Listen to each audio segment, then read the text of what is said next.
Hello again. Well, there was no reading Russia last week because I was in Vladivostok. Back in Moscow now, and I've looked through today's Russian papers. So what picture do they paint? After Vladimir Putin's trip to China last week, Moskovsky Komsomolets spies a new world order, starring the Indian tiger, the Russian bear, the Chinese panda, and with the American bald eagle wanting to get in on the act. The paper's conclusion: global liberalism is a spent force. Trump wants to preserve, cement a place for the US in the multipolar world. And this world is coming. It's inevitable. After the SCO summit and the parade in Beijing, you've got to be blind not to see that. The paper also communicates the official Russian narrative that Europe and Kiev are to blame for Russia's war in Ukraine continuing. Europe wants hostilities to continue in Ukraine so that Russia spends as many of its resources on the fighting as possible. Europe is trying to turn Trump into Biden to pull the current US administration off the pedestal of mediator and force it to play the role of ringleader of the Ukraine conflict again. Russia is pushing for the exact opposite, expecting that further losses at the front will sooner or later make Kiev, and Europe standing behind it, more accommodating. In short, this is the course of a new geopolitical game that has begun to unfold before our eyes. First of all, this means that peace is likely to be postponed again. If something radically new does not happen, then the special military operation will not end in 2025. Komsomolskaya Pravda, again demonising Europe. The old world plans to weaken Moscow via the conflict with Ukraine and join the fight itself. The year has already been set, 2030. Can the European gang be stopped? Europe is crazy about war with Russia.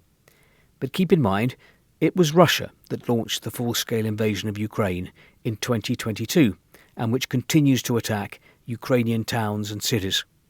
But to the Russian public, it is Europe which is presented here as the aggressor. Meanwhile, the papers are still discussing Russia's economic problems. Moskovsky Komsomolets reports that the growing budget deficit is becoming a serious problem for the Russian economy. By autumn 2025, many problems had accumulated in the slowing Russian economy, including, first of all, a lack of resources, financial, material and human. Among the factors that slow down GDP growth and limit the country's industrial and production potential, the federal budget deficit of almost 5 trillion rubles is now firmly established. The cartoon shows empty pockets and, on the subject of money, these words: "Do not speak with anguish that it is gone, but with gratitude that you once had it." The business daily RBK publishes the results of a survey it carried out on the state of business among members of a business group representing 450,000 entrepreneurs who have created more than 5 million jobs. 57% of those surveyed believe that, looking ahead to the rest of the year, the Russian economy will decline. Question: have friendly countries compensated your business's losses from sanctions? 62% say no, they haven't. Has your company had to cut jobs in the last year?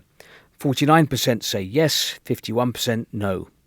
Has your company had to seek new partners or suppliers and other contractors in the last year? 90% say yes. But Kommersant reports on a Russian company that is planning an IPO within 4 years. It's a manufacturer of bionic limbs. An investment expert comments, the prosthetics market in Russia remains huge, due in part to the special military operation, Russia's war in Ukraine.